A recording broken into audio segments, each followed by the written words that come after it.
Vida Saudável, capítulo 22. Exercício. Declarações gerais. O corpo humano pode ser comparado à maquinaria bem ajustada que necessita de cuidados para se manter em bom funcionamento. Uma parte não deve estar sujeita a desgaste e pressão constantes, enquanto outra parte está enferrujada pela inação. Enquanto a mente está atarefada, os músculos também devem ter a sua proporção de exercício. Cada jovem deve aprender quantas horas podem ser gastas no estudo e quanto tempo deve ser dado ao exercício físico. Há uma grande diferença entre o cansaço e a exaustão. A compressão da cintura não permitirá a ação livre dos músculos. Outra bênção preciosa é o exercício adequado. Devem sair e fazer exercício todos os dias, mas deve ser o seu propósito fazer o bem, trabalhando a fim de beneficiar a outros. Variedades de exercício. Ginástica. O exercício de um músculo, enquanto outros são deixados inativos, não fortalecerá os inativos mais do que o exercício contínuo de uma das faculdades da mente desenvolverá e fortalecerá os órgãos não utilizados. Cada faculdade mental e cada músculo tem a sua distinta função e todos precisam ser exercitados a fim de desenvolver-se de forma apropriada e conservar o vigor. Cada órgão e cada músculo tem o seu trabalho a fazer no organismo vivo.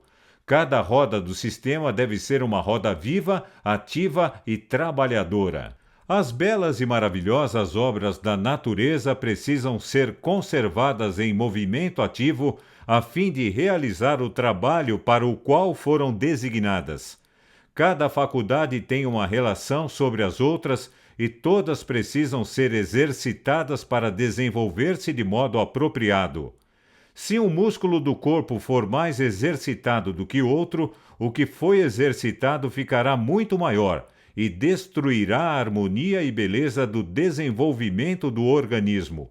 Uma variedade de exercícios colocará em uso todos os músculos do corpo. Não é boa política desistir do uso de certos músculos, porque se sente dor quando são exercitados. A dor é frequentemente causada pelo esforço da natureza em dar vida e vigor às partes que se tornaram parcialmente sem vida através da inação. O movimento destes músculos, há muito tempo sem uso, causará dor, porque a natureza o está a despertar para a vida. O exercício, para lhe ser de positiva vantagem, deve ser sistematizado e levado a cabo sobre os órgãos debilitados para que possam ser fortalecidos pelo uso. Trabalho útil. Quando se combina trabalho útil com estudo, não há necessidade de exercícios de ginástica. E muito mais benefício deriva do trabalho realizado ao ar livre do que o exercício em recintos fechados. O agricultor e o mecânico têm cada um exercício físico. No entanto, o agricultor é muito mais saudável dos dois, pois nada menos do que o ar revigorante e o sol irão satisfazer plenamente as necessidades do organismo. O primeiro encontra no seu trabalho todos os movimentos que alguma vez foram praticados no ginásio, e a sua sala de movimentos são os campos abertos. A copa do céu é o seu telhado, a terra sólida é o seu piso. Irmãos, quando dedicais tempo a cultivar o vosso jardim, adquirindo por essa forma o exercício necessário para manter o organismo em bom funcionamento, estais a fazer a obra de Deus tanto como ao dirigirdes reuniões. Se o trabalho é realizado sem que o coração esteja nele, é simplesmente enfadonho, e o benefício que deveria resultar do exercício não é obtido. Exercício passivo. A cura do movimento, massagem, é uma grande vantagem para uma classe de pacientes que estão demasiado débeis para se exercitarem. É, porém, grande erro crer que todos os enfermos possam confiar nela e dela depender, ao mesmo tempo que negligenciem eles mesmos exercitar os seus músculos.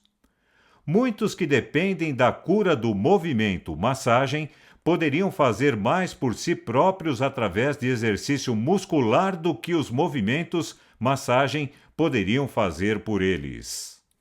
Caminhada. Não há exercício que possa tomar o lugar da caminhada. Ela aumenta grandemente a circulação do sangue. Caminhar, em todos os casos em que é possível, é o melhor remédio para corpos doentes, porque neste exercício todos os órgãos do corpo são postos em uso. Quando o tempo permitir, todos os que puderem devem caminhar ao ar livre todos os dias, verão e inverno. Uma caminhada, mesmo no inverno, seria mais benéfica para a saúde do que todos os medicamentos que os médicos possam prescrever. Para os que podem caminhar, o andar a pé é preferível a andar a cavalo. Os músculos e as veias tornam-se mais capacitados a realizar o seu trabalho. Haverá um aumento da vitalidade que é tão necessária à saúde.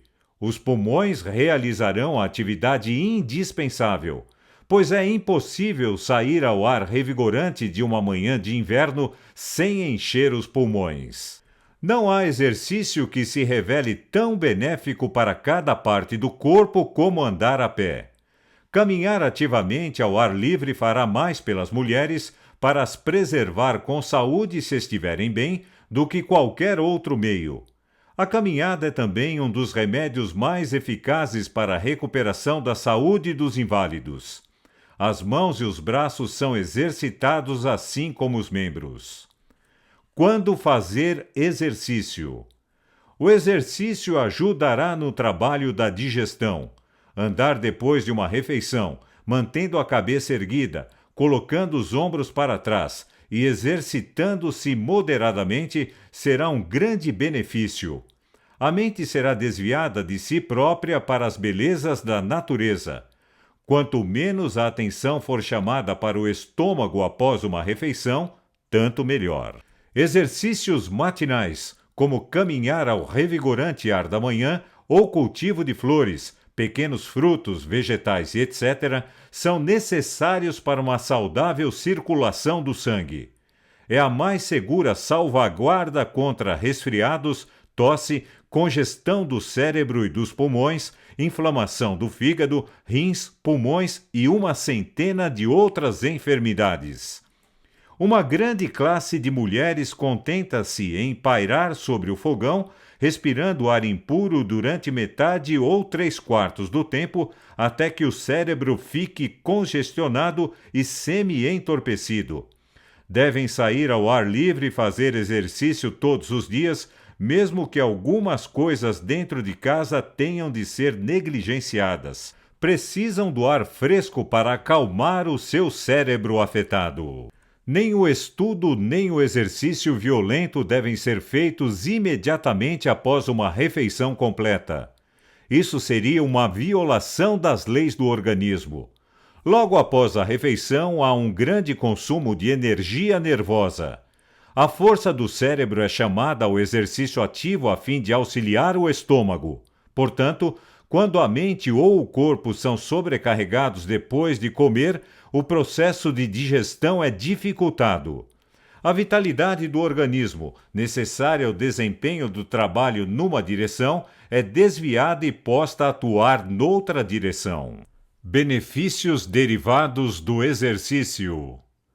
Deus designou que a maquinaria viva estivesse em atividade diária, pois nesta atividade ou movimento está o seu poder de preservação. Através de exercício ativo ao ar livre todos os dias, o fígado, os rins e os pulmões também serão fortalecidos para realizar o seu trabalho. Se os inválidos que puderem realizar trabalho leve e útil ao ar livre uma parte de cada dia, encontrarão o exercício físico como um dos agentes designados por Deus em benefício do homem. Se trabalhassem inteligentemente, dando à mente e ao corpo a devida cota-parte de exercício, os ministros não sucumbiriam tão prontamente à doença. Exercício saudável e ativo é o que se precisa. Isto revigorará a mente. Haverá maior vitalidade, tão necessária à saúde. Não só os órgãos do corpo serão fortalecidos pelo exercício, mas a mente também adquirirá força e conhecimento através da ação destes órgãos. Quanto mais nos exercitamos, melhor será a circulação do sangue.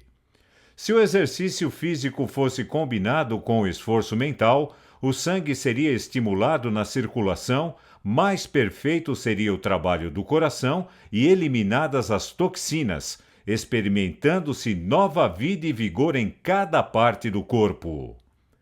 O devido emprego da força física, bem como o das faculdades mentais, equilibrará a circulação do sangue e manterá cada órgão do mecanismo vivo em bom funcionamento. O exercício criterioso induzirá o sangue à superfície e assim aliviará os órgãos internos. Exercício vigoroso, mas não violento, ao ar livre, com alegria de espírito, irá promover a circulação, dando um brilho saudável à pele e enviando sangue, vitalizado pelo ar puro, para as extremidades. Através de exercício criterioso, podem expandir o peito e fortalecer os músculos. Atendendo às devidas instruções, seguindo os princípios da saúde quanto à dilatação dos pulmões e à cultura da voz, os nossos rapazes e moças podem tornar-se oradores capazes de se fazer ouvir, e o exercício necessário para conseguir isto prolongará a vida. Um agricultor que é temperante em todos os seus hábitos goza em geral de boa saúde. O seu trabalho é agradável e o seu exercício vigoroso causa inspirações e exalações plenas, profundas e fortes, que expandem os pulmões e purificam o sangue, enviando a corrente quente da vida através das artérias e veias. O estudante senta-se dia após dia numa sala fechada, dobrando-se sobre a sua secretária ou mesa, com o peito contraído, os pulmões lotados. O seu cérebro é sobrecarregado ao máximo, enquanto seu corpo está inativo. Não pode tomar inspirações completas e profundas. O seu sangue move-se lentamente, os seus pés estão frios, a sua cabeça está quente. Deixa-os fazer exercício regular que os faça respirar profunda e plenamente, e em breve sentirão que têm um novo controle sobre a vida. O estômago doente encontrará alívio pelo exercício. O exercício é importante para a digestão e para uma condição saudável do corpo e da mente. A digestão será promovida pelo exercício físico. A ocupação útil poria em exercício os músculos enfraquecidos, estimularia o sangue estagnado no organismo e despertaria o fígado entorpecido para realizar o seu trabalho. A circulação do sangue seria uniformizada e o organismo todo revigorado para vencer as más condições. Resultados da ausência de exercício.